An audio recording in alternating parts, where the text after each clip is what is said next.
데살로니가전서 5장 8절에 우리가 그동안 그토록 확인하고 고백했던 나의 정체성, 우리는 낮에 속했다는 이 부분이 정말 늘 기억하고 또 우리가 인식하고, 그래서 거기에 걸맞게 합당하게 사는 것이 주님을 기쁘시게 하는 신앙인 줄로 믿습니다. 우리는 낮에 속하였으니, 이 한마디가, 짧은 한마디가 우리의 신분과 소속, 우리 정체성을 명확하게 해준다고 봅니다. 그동안 금년 들어서 계속해서 우리가 외쳤고 주일마다 확인했습니다. 우리 한 번 더 오늘도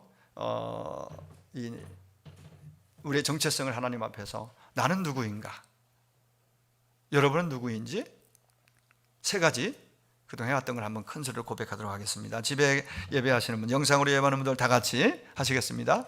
제가 앞에 나는이라는 부분을 제가 첫 번째 하고 번호 붙이고 나는 하면 그 다음 여러분 하세요. 나는 첫 번째, 더 크게 나는. 두 번째, 나는 누구입니까? 두 번째, 나는 누구이죠? 네, 한 주 딱 쉬었는데 이 정도입니다.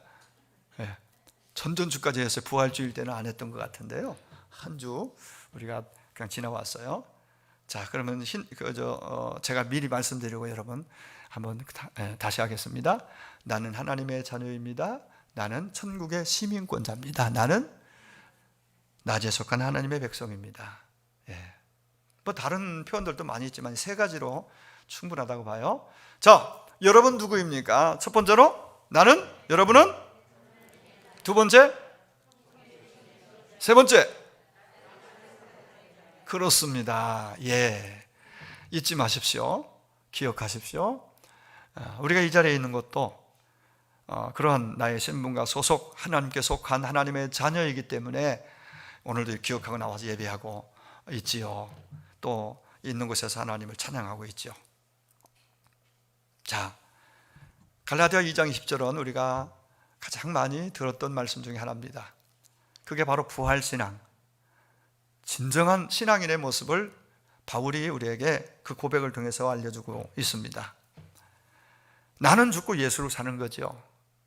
근데 평생 우리가 그렇게 되뇌이고 묵상해도 이것이 잘 안 돼서 참 고심이에요. 걱정이에요. 그리고 늘 정말 이것만 되면은 가장 행복한 사람, 바울처럼 행복자로 살아갈 수 있을 텐데 말입니다. 나는 죽고 예수로 사는 부활의 생명을 누리기 위해서 어떻게 해야 되느냐, 전 부활 얘기를 오늘 한 번 더 하기로, 제가 데살로니가전서 5장에 있는 말씀을 낮에 속한 자의 삶 12번째 준비하면서 준비 다 해놨는데 오늘 이 부활 얘기를 한 번 더 하고 싶은, 해야 되겠다는 마음이 들어서 오늘 다시 하게 됐습니다. 동일한 본문이지만 좀 메시지는 조금 더 지난주와는 좀 다르게 여러분에게 제가 드리려고 합니다.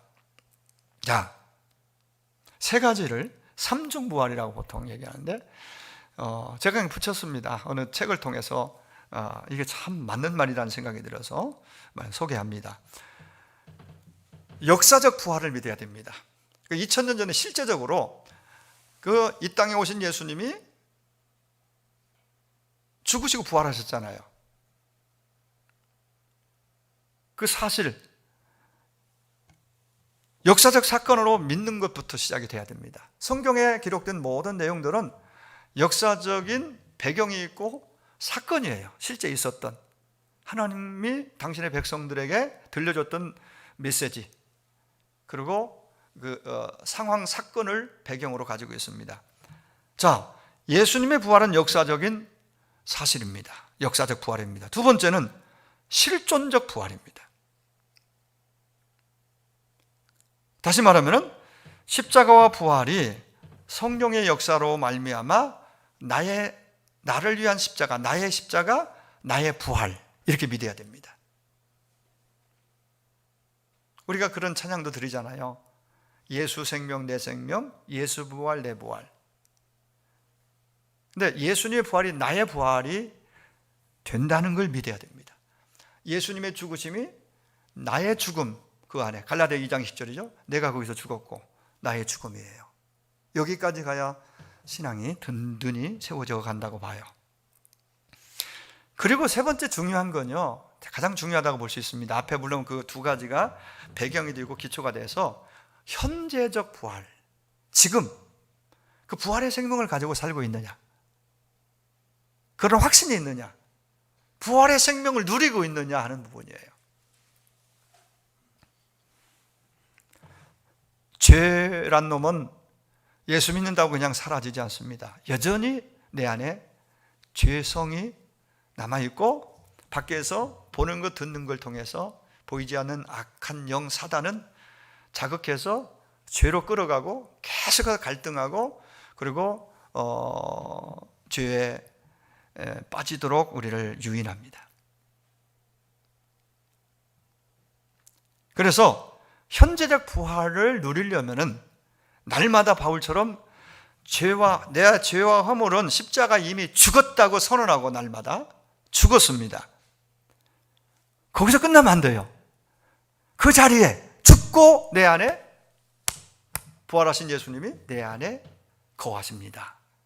살아계십니다. 갈라디아 2장 20절. 내가 그리스도와 함께 십자가에 못 박혔다고 선언함과 함께 이제는 그리스도가 내 안에 살아계신다라고 고백하잖아요. 이게 진짜 기독교 신앙, 바른 신앙입니다. 정말 이렇게 되어져 가야 되고, 이 고백이 날마다 살아 있어야, 그게 바로 주님이 기뻐하시는 아름다운 멋진 신앙이 될 것입니다. 이렇게 될 때에 비로소 내 안에 그리스도와 함께 날마다 부활의 능력으로 이 땅의 삶을 살아낼 수가 있는 거예요. 여기서 한 가지, 매 순간 부활을 사는 자에게, 부활의 생명을 사는 자에게 반드시 나타나야 할 표징이 있습니다. 나타나야 할 증거가 있습니다. 그게 뭘까요? 바로 부활의 주님이 눈에 보이지 않지만은 그분이 성령으로 우리 가운데 오셔서 내 안에 거하시면서, 그분이에요. 그분과 늘 친밀한 대화를 나눌 수 있는, 교제할 수 있는 삶을 사는 거예요. 아프리카의 탐험가요 선교사였던 리빙스턴에게 한 기자가 이렇게 질문을 합니다. 당신은 하나님이 존재한다는 것을 어떻게 아십니까? 선교사님, 하나님이 존재한다는 사실을 어떻게 아십니까? 그때 리빙스턴은 미소를 지으면서 그 밝은 얼굴로 이렇게 대답을 했다고 합니다. 나는 오늘 아침 그분과 대화를 나눴습니다. 그러니까 이 한마디가 밝은 표정과 그 입에 나오는 주님과 대화로 하루를 시작했고, 그리고 그분이 내 안에 지금도 거하시고 그분이 나의 주 되심을 인정하고 고백하는 부분이라고 봅니다. 여러분 어떻습니까? 오늘 하루 일어나서 교회에 오시면서 또 이전에 나오셔서 앉으셔서 주님과 어떤 대화를 나누셨습니까? 주님과 늘 교제하는 친밀한 대화가 모든 삶의 현장 속에서 풍성하게 있기를 간절히 원합니다. 자, 아덴이라고 그러죠. 이 아덴에 이제 가서 바울이 많은 것들을 보게 됩니다. 특별히 그가 충격받은 것은 철학의 도시요, 문화의 도시요, 앞서가는 도시라고 그렇게 화려하고 멋져 보인 그 도시에 우상들이 왜 그렇게 많은지, 우상이 가득한 걸 봤습니다. 근데 거기서 보고 끝난 것이 아니라, 바울은 전도자요 선교사잖아요, 목회자이면서. 그러나 그 마음에서 막 분개했다고 그랬어요. 16절에 보면 분한 마음이 막 속에서 막 끌어올랐습니다. 예수 믿는 사람이, 더군다나 주의 종이 뭐 이렇게 분개하고 분노하나 싶지만은 이게 사실은 정상이에요. 우상을 보면서 우상 섬기고 속아서 멸망의 길로 달려가고 있는 저들을 보면서 아무렇지도 않게 그냥 무반응으로 무관심으로 가는 것이 오히려 비정상이죠. 근데 우리는 그게 오히려 정상처럼 무관심한 것이, 그리고 인식하고 있지 않나 이런 생각이 듭니다. 바울의 분노는 죄에 대한 분노요, 우상에 대한 분노요, 사탄에 대한 분노였습니다. 그래서 그는 만나는 사람, 가는 곳마다 그것이 회당이든 시장이든 그 어디든 그의 입을 열어서 그는 담대하게 문제를 제기하면서 도전합니다. 당신들 잘못 알고 있다. 그건 아니다. 우상은 신이 아니다. 하나님을 만나야 산다. 예수가 그리스도다. 그는 십자가에 죽으셨고 그리고 부활하셨다. 이게 바울이 전한 복음의 가장 핵심 포인트예요. 여러분, 우리에게 이런 마음이 있나요? 여러분에게 이런 마음이 있습니까? 믿지 않는 남편, 믿지 않는 자녀손들을 보면서, 그 친구를 보면서 이 영혼의 아픔을 여러분 느껴보셨습니까?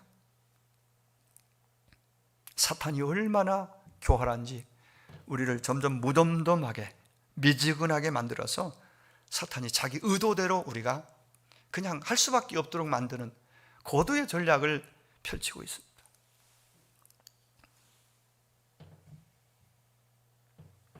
(2000여 년) 전 바울처럼 우리는 누군가 말을 해야 하는데 바로 여기 앉은 저와 여러분이 입을 열어서 가정에서도 또 친구에게 어디서든 말할 수 있어야 되고 말해야 합니다. 사도 바울이 분개하면서 만나는 사람들에게 우상은 하나님이 아닙니다. 하나님을 만나야 삽니다. 예수님이 그리스도이십니다. 예수가 그리스도이십니다라고 외치면서 막 여기저기 돌아다니니까 그 철학자들이 평가하기를 18절에 보면은 말쟁이 이렇게 말했어요. 바울을 말쟁이, 저 말 잘하는 말쟁이. 이 어원적으로 보면 이야기꾼, 소위 소피스트라는 말입니다. 그런 궤변가. 그 소피스트가 긍정적인 좋은 의미로 저들이 바울을 그렇게 평가한 것이 아니라 그 조롱하고 또 비판하고 또 그 부정적인 그러한 의미로 소피스트라고 그런 그들을 평가했습니다. 그러니까 여기저기서 주워 모은 거 가지고 말을 만들어가지고 아주 열심히 말을 잘한다라고 이렇게 그들이 그런 의미로 썼다고 봅니다. 여러분, 그러나 바울이 말하려는 것은 어디서 주워들은 이야기가 아니었습니다. 어떤 생각이나 자기의 사상을 전하는 것이 아니라 실제로 있었던 것을 그런 말하고 있는 것이죠. 바로 그리스도의 십자가의 죽음과 부활이었습니다. 그는 보았고 들었고 말하지 않을 수 없는 실제적으로 있었던 일어난 사건을 가지고 그는 말하는데, 듣는 그 우상을 따르는 철학자들은 궤변가라고, 궤변을 늘어놓고 있다고 그렇게 폄하한 것이죠. 여러분, 그때나 지금이나 세상의 많은 종교와 철학은 기독교가 가지고 있는 이 복음, 기독교의 복음을 자기들과 비슷한 수준으로 자꾸 끌어내리고 그렇게 보편화시키려고 합니다. 기독교의 진리, 복음을 말입니다. 모든 종교는 다 같은 것이 아니야? 같은 거야. 뭐? 기독교야만, 너희에게만 구원이 있다고. 웃기지 마. 그런 게 어디 있어? 너무나 독단적이고 편협하고. 불교에도 구원이 있어. 마호메 교회도 있고 힌두교회도 있고 모든 종교에는 구원을 말하는 거야. 좋은 일하고 착한 일하면 구원받는 거지. 뭐 예수 믿어야만 구원받는다는 거, 그거 옳은 거 아니야. 그런 식으로 그때나 지금이나 기독교를 대합니다. 소위 종교다원주의가 바울 당시보다 지금은 더 거대한 바람을 일으키고 있어요. 여기도 저기도 다 구원이 있다. 예수만 구원이 아니라 모든 종교에는 나름의 어떤 교리도 있고 좋은 점도 있다고 봐요. 그러나 구원 문제는 다른 문제이겠죠? 바울은 정말 너무나 분명하고 선명한 소리로 외치면 예수만이 그리스도다. 이 한마디가 다 말해줍니다. 다 같이 한번 하실까요? 예수님만이 그리스도이십니다. 예수님은 나의 그리스도이십니다. 베드로가 그 고백을 들으니까 예수님이 감격하셨잖아요. 이게 정답이에요. 기독교 신앙을, 복음을 말해주는 가장 한 문장으로 표현한다면 바로 그겁니다. 그리스도 그분만이, 예수 그분만이 그리스도다. 하나님께로부터 오신, 하나님이 보내신 유일한 구원자, 유일한 구원자. 여러분, 기독교가 휴머니즘입니까? 그렇게 접근하면은 종교일 뿐입니다. 취미생활처럼 그냥 교회가 그렇게 될 수 없는 거지요. 여러 종교 가운데 한 종교가 아니라는 얘기입니다. 여러분, 기독교 복음은 생명입니다. 기독교는 생명입니다. 사람이 만든 철학과 종교 윤리를 가지고는 결코 생명을 살릴 수도 없고 생명을 줄 수 없습니다. 구원은 하나님께로부터 오는 것이지 인간으로부터 오는 것이 아닙니다. 구원은 내가 만들어내는 것이 아니라 하나님이 주시고 우리가 받는 거예요.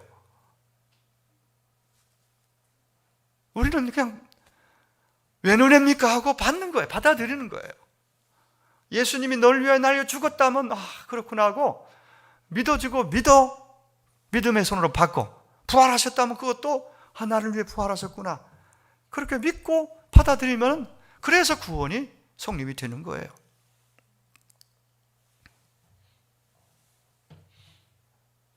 내가 잘해서 노력해서 뭘 해서 구원받는다면 하나님이 왜 필요합니까?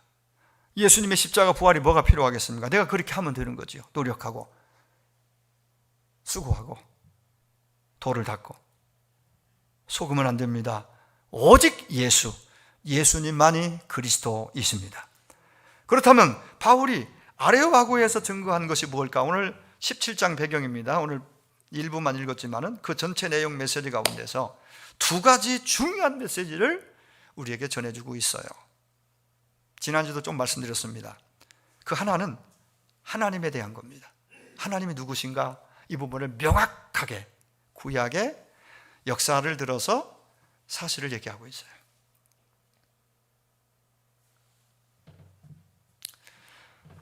우리가 살아가면서 하나님이 누구신지 신관을 갖는다는 것은요, 정말 대단히 중요합니다. 그래서 어릴 적부터 부모의 책임, 먼저 믿은 자의 책임은 그렇지 않은 자녀손들, 믿지 않는 자들에게 하나님이 누구신가에 대해서 말해줄 때에 우리가 그분께로부터 왔다는 것을, 그분이 나를 지었고 창조했다는 것을, 창조신앙을 확실하게 심어줘야 됩니다.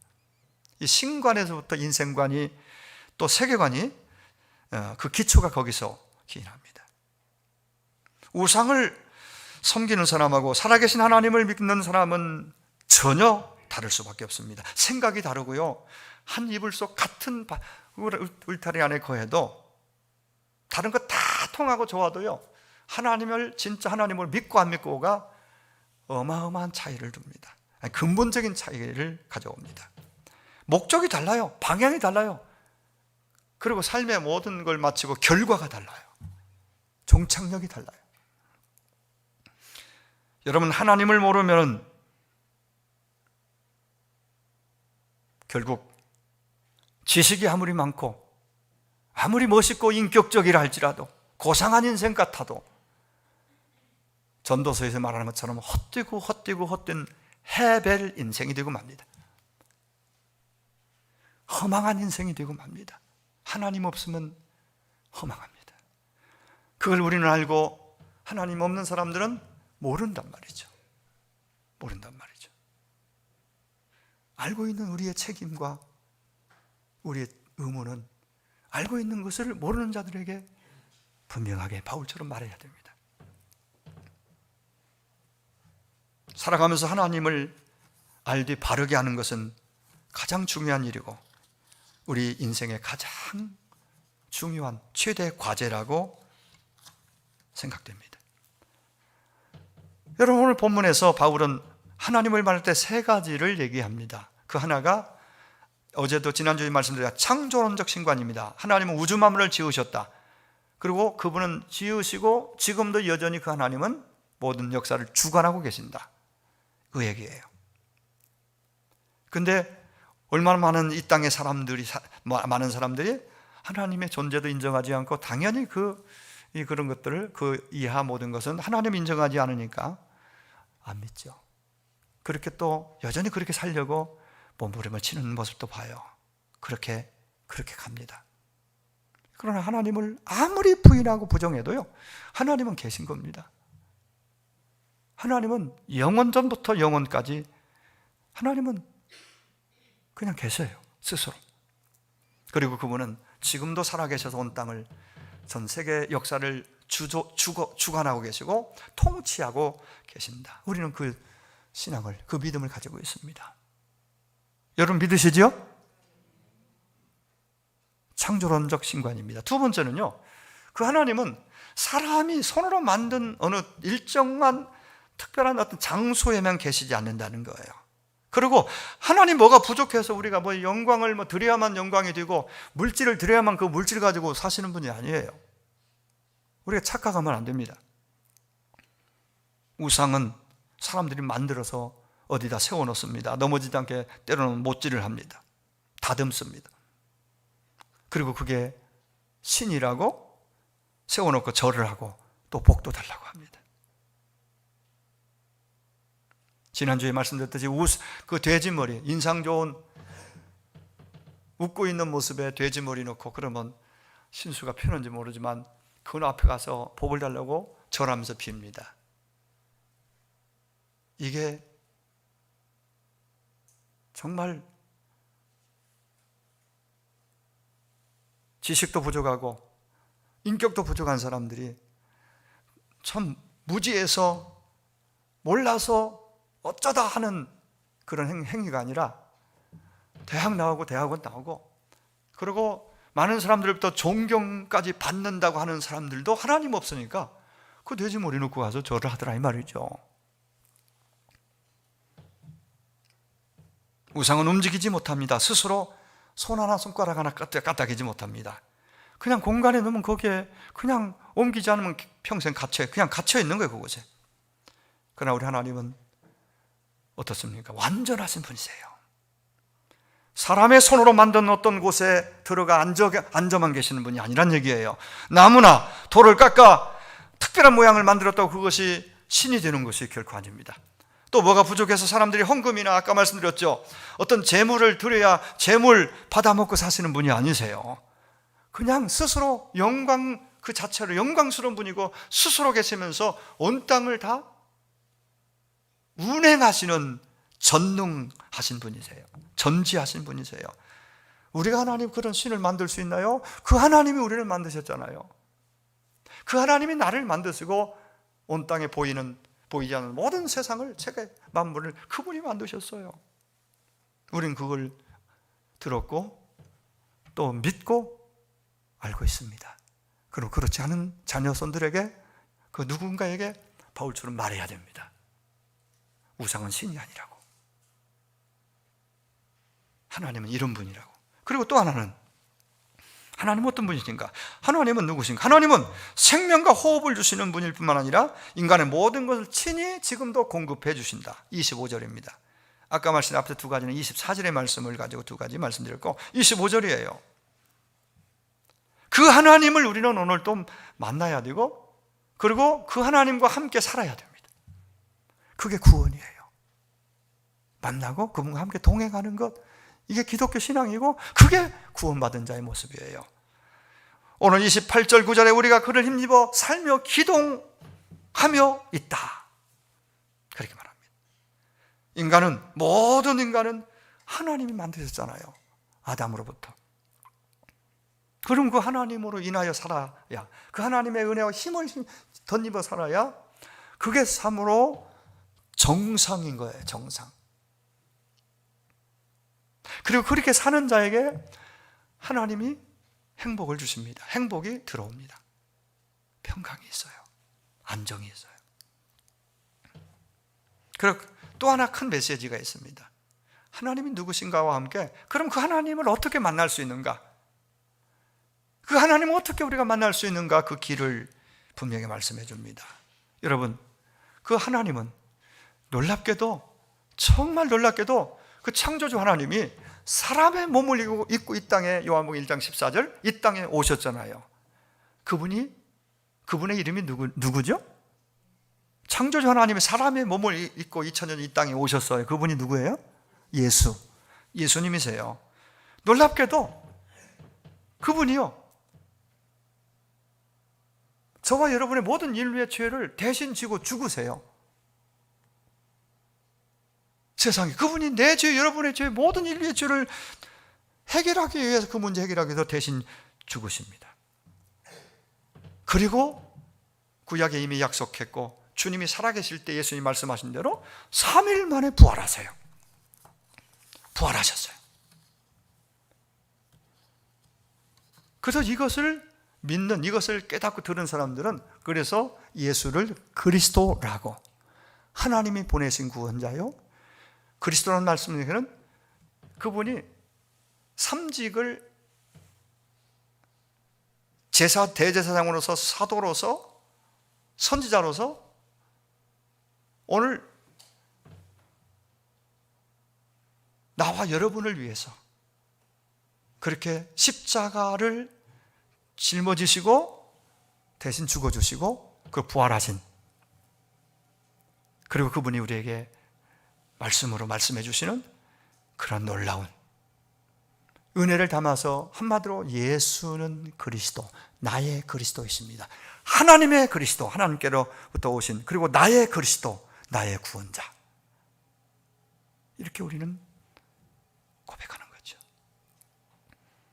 그럼 나를 위해 오시고, 나를 위해 죽으시고, 나를 위해 부활하신 그 예수, 이 세 가지 복음을 선포할 때에 그 아덴에 있는 사람들은 도대체 무슨 말하는지, 이 자가 도대체 들어보지도 못한, 한 번도 생각해보지 않은 그런 이상한 말을 한다고 생각을 했어요. 그들 입장에서 이상한 말이 되겠죠. 여러분, 믿음의 역사는 지식이나 경험에 의한 것이 아니라 성령님의 역사인 것입니다. 중요한 것은 부활하신 주님이 지금 나와 우리와 함께 계시는 것이 믿어져야 하고, 믿어지고 진짜 믿으면은 아까 말씀드렸죠,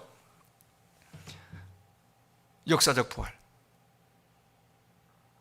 그리고 실제적 부활, 그리고 현재적 부활, 이 세 가지의 그 부활의 예수님의 그 사실이 오늘 진짜 믿어지고 믿고 우리가 산다면은 정말 많은 변화가 우리 안에 일어날 것입니다. 그 가운데 하나가 우리가 느끼고 늘 정말 어찌할 바를 모르고 두려워하고 때로는 염려하고 있는 그 모든 것들이 사라집니다. 나와 나에게 멀어집니다. 그 평강이 나를 주장할 것입니다. 30절 31절에 보시면은 바울은 이렇게 그 긴 설교의 결론 부분에 이런 말씀을 합니다. 알지 못하던 시대에는 하나님이 허물치 아니하셨다. 그러나 이제는 어디든지 사람을 다 명하사 회개하라 하셨으니 이는 정하신 사람으로 하여금 천하를 공의로 심판할 날을 작정하셨다. 이에 저를 죽은 자 가운데서 다시 살리신 것을, 부활 얘기하죠.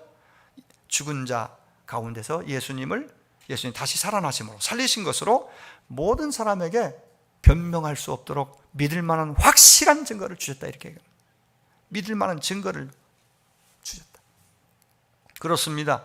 그렇기 때문에 이제 우리 입장에서는 하나님 앞에 돌아가는 일이 가장 중요한 관건이에요. 돌아가야 됩니다. 믿지 않는 예수 밖에 있는 사람들은 주님에게로 이 사실을 듣고 돌아와야 되고, 그러면은 오늘 여기 앉은 저와 여러분 다 예수 믿는 사람들, 하나님 품으로 돌아온 자들이라면은, 그럼 돌아오라는, 회개하라 하셨으니, 회개는 어떤 의미가 있을까요? 믿지 않는 자들에게 회개의 의미는 하나님 품으로 돌아오는 거라면은, 이미 믿고 있는 낮에 속한 저와 여러분에게는 회개하라, 돌아오라는 의미는요, 예수 믿고 하나님의 자녀로서 분명히 주신 말씀이 있고 감동이 있고 살아야 할 삶에 분명히 방향이 있는데, 벗어나서, 말씀을 벗어나고 길을 벗어나서 내 고집과 내 경험과 내 생각대로, 내 의지대로 판단하고 그렇게 살았던 그 모든 자리에서 회개하고 돌아오는 거예요. 회개의 핵심은 돌아오는 거예요. 깨달았으면 잘못을 인정하고 고백하고 돌아오는 것입니다. 돌아오라고 말합니다. 믿지 않는 아덴에 있는 많은 우상을 따르는 자들 하나님 품으로 돌아오라고. 하나님이 행하신 예수님을 통해서 이루어 놓은 모든 것을 믿고 돌아오라고 외치고, 그 메시지를 우리가 적용한다면 일주일 동안 낮에 속한 하나님의 자녀답게 살지 못하고 보는 대로 듣는 대로 주의 뜻이 아닌데 나도 모르게 알게 모르게 그 길로 행하고 그렇게 쫓아 살았던 삶의 자리에서 죄를 뉘우치고 반성만 하지 말고 고치고 주님 품으로 나아오는 것이죠. 변화를, 그 자리로, 변화의 자리로 돌아오는 거죠. 변화. 회개해야 할 이유가 뭡니까? 심판이 경고하고 있어요. 심판할 날 작정하셨다고 합니다. 천하를 심판한다. 여러분, 얼마나 흉측한 일들이 많이 일어납니까? 그들 가운데는 교회를 다녔던 사람들도 있습니다. 하나님을 참으로 믿었던 사람인지 의심이 가죠. 죄를 먹고 마시며 악하게 살아도 당장 아무런 일이 일어나지 않으니까 사람들이 생각하기를 하나님이 없는가 봐, 하나님이 안 계신가 봐, 죄를 지어도 아무 일도 없네, 이런 생각을 혹 하고 있지는 않는지요. 너무너무 위험한 생각입니다. 오늘 본문의 심판의 날에 이르기 전에 빨리 회개하고 하나님께 돌아오라고 말하는 것입니다. 하나님께 심판할 사람을 정하셨는데 그분을 죽은 자 가운데 다시 살리셨다라고 말씀합니다. 바로 이 말씀은, 이 대목은 예수님이 십자가에 죽으셨다가 다시 부활한 이 사건을 두고 말하는 것입니다. 십자가에 죽으셨다가 부활하신 예수님께서 세상의 모든 주께 돌아오지 아니한, 끝까지 고집하고 주께로 돌이키지 아니한 사람들을 심판하시는 심판주가 그분이 되신다는 얘기를 하고 있는 것입니다. 하나님께서 우리 죄인들을 구원하시되 예수님의 십자가라는 아주 특별한 방법으로 구원을 얻게 하셨습니다. 하나님이 되시는 예수님께서 우리 죄 대신 십자가에 진다는 것은 너무너무 놀라운 특별한 일입니다. 내가 죄를 지었으면 내가 당해하고 내가 사랑하면서 내가 갚아야지, 왜 그분이 대신 십자가에 그 흉악한 죄인들이 매달려 죽는 그 죽음을 통해서 내 죄를 그분이 담당해야 합니까? 이해가 되십니까?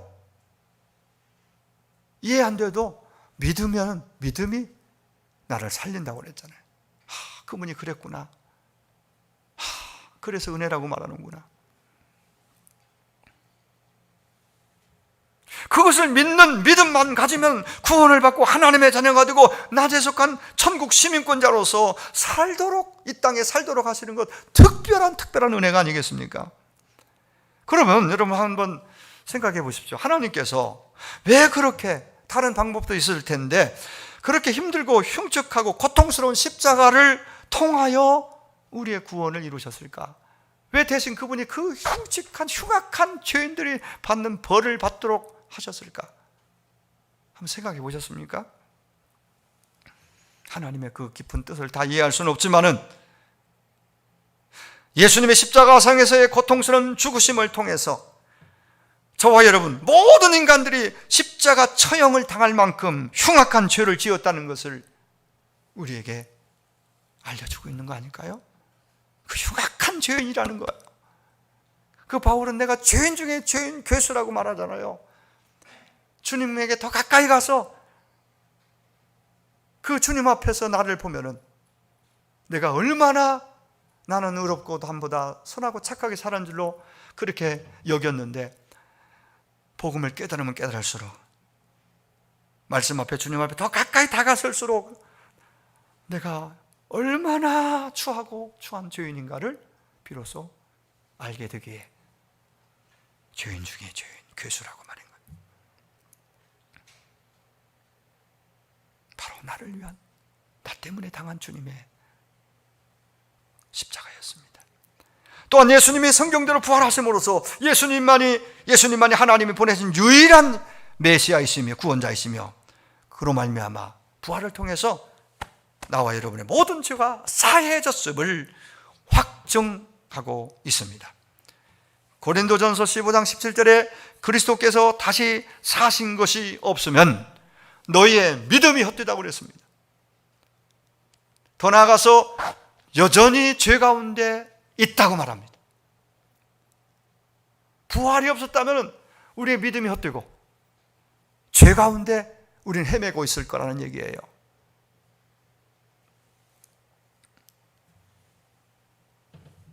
그리고 예수님의 부활이 우리의 믿음을 믿음되게 하고 우리를 죄에서 완전히 빠져나와 의인되게 하는 확실한 증거라는 거예요.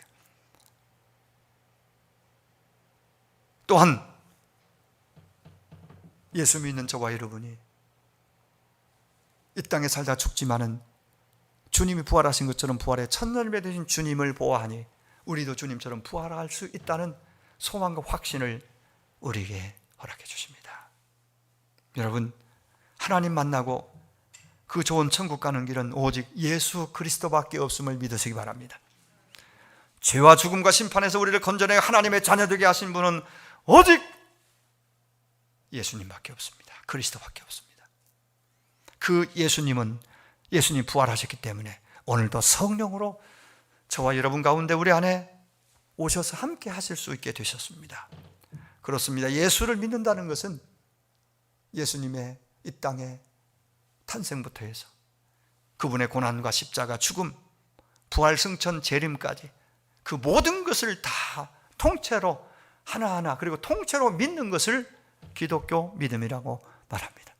부활은 믿는데 십자가는 아니고, 십자가는 믿는데 어떻게 부활이 가능해 하고 의심한다면 불완전한 믿음이고, 그 믿음은 결코 주님이 원하시는 건강한 바른 믿음이라고 말할 수 없을 것입니다. 그분의 모든 것, 그분이 오셔서 하신 모든 것들을 성경 기록한 대로 그대로 받아들고 믿는 거예요. 이제 결론의 말씀을 드리려고 합니다. 다시 말씀드립니다. 로마서 15장 17절에 그리스도께서 다시 사신 것이 없으면, 부활이 없다면 너희 믿음이 헛되다. 전파하는 것도 헛되다. 그리고 여전히 너희들은 죄 가운데 있을 것이다 라고 했습니다.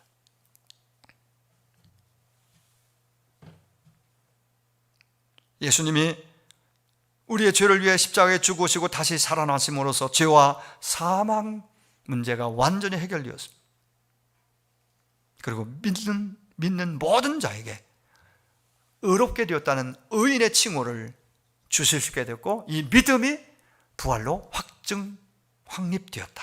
이것이 바울이 전하고 있는, 설교하고 있는 강력한 메시지, 복음의 골자 핵심입니다. 사랑하는 여러분, 인류대학을 나오고 유학을 하고 부러워하는 학위를 받고 큰 돈을 벌어서 소유하고 떵떵거리며 살지라도 이 믿음이 없으면 결국은 헛되고 헛된 해벨 인생, 그 인생은 허무한 인생으로 끝나고 맙니다.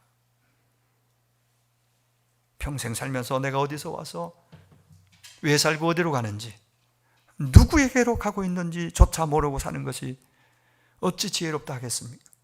시편 기자는 이런 인생을 가리켜서 어리석은 인생이라고 평가합니다. 다시 한번 묻습니다. 여러분, 부활절기로 지키는 그런 사람이 되어서는 안 되겠습니다. 여러분의 부활신앙이 있습니까? 부활의 주님이 여러분 안에 거하고 계십니까? 자신이 아직도 없어요. 예수님, 부활하신 주님이 성령으로 여러분 가운데 거하고 계심을 믿으시나요? 믿으시기를 바랍니다. 부활하신 예수님을 나의 구주로 믿고 날마다 주님과 대화할 때에 얼굴이 밝아지고 소망이 생기고 확신이 오니까 담대해지고, 그래서 스트레스를 날려버릴 수 있고 주님이 주신 평안도 가지고 누릴 수 있는 것이지요. 몸은 아플 수 있습니다. 사업이 잘 안 될 수 있습니다. 직장에서 어려움 당할 수 있습니다. 학교에서 시험 성적이 잘못 나올 수 있습니다. 여기에 정말 짓눌려가지고 한숨 쉬우면서 늘 어둡게 그리고 짜증스러운 그런 표정과 그런 마음으로 산다면은 거기에 믿는 부활신앙, 그리스도인의 참다운 모습이 거기서 어떻게 그걸 통해 볼 수 있겠어요? 하루의 시작을, 그리고 삶의 과정 어디에 있든지 모든 일과 가운데서 주님과 리빙스터처럼 대화하고 묻기도 하고 듣기도 하고, 주님 저 어디 가요? 저도 아침에 일어나서 목양실에 앉으면서 또 밑에 정리하러 내려오면서 본당에 들어왔다가 밑에 가서 준비하면서 주님 계단 오르면서 주님과 대화합니다. 주의 이름을 자꾸 부릅니다. 이게 부활신앙의 표징입니다. 그분을 인정하고 부르는 거예요. 그분과 대화하는 거예요. 주님과 자꾸 대화하고, 안 보이지만은 내 안에 계시잖아요. 주님과 날마다 모든 삶 속에서 대화하심으로써, 따라가심으로써 부활의 생명을 누리며 사시기를 축복합니다. 그래서 주님 안에 있는 그 기쁨, 평강이 오늘 저와 여러분 안에 넘치게 되시기를 사망의 권세를 깨뜨리고 부활하신 우리 주님의 이름으로 축원합니다. 기도하겠습니다. 우리 한 목소리로 1분간만 기도하겠습니다. 역사적인 부활, 실제적인 부활, 내 생활 속에서 정말 현실적인 부활로 내가 부활의 생명, 부활의 능력으로 살기를 원합니다. 주님 나와 늘 동행하심을 인정하고 고백하고 그렇게 하루하루 살도록 서로 자신을 위해서 서로를 위해 기도하기를 원합니다. 하나님 아버지 감사합니다. 우리 모든 사랑의 우리 믿음의 지체들, 오늘 예배하는 모든 성도들 어느 곳에 있든지 주님의 자녀로서, 낮에 속한 자로서 주님과 동행하기를 원합니다. 부활하신 주님이 믿음의 고백 속에 우리 안에 와 계심을 믿습니다. 예수님만이 그리스도이심을 믿습니다. 하나님이 누구신지 들었습니다. 알았습니다. 믿었습니다. 그리고 하나님 만나는 길이 무엇인지 들었고 알고 믿었습니다. 우리가 그 믿음을 이제는 표현할 수 있게 하시고 또 전파할 수 있게 하시고 그 믿음으로 복음을 누리며 전하는 부활신앙으로 날마다 아버지의 평강과 기쁨을 가지고 살아가는 우리 모든 주의 자녀들 되게 하여 주시옵소서. 예수님의 이름으로 감사하며 기도하옵나이다.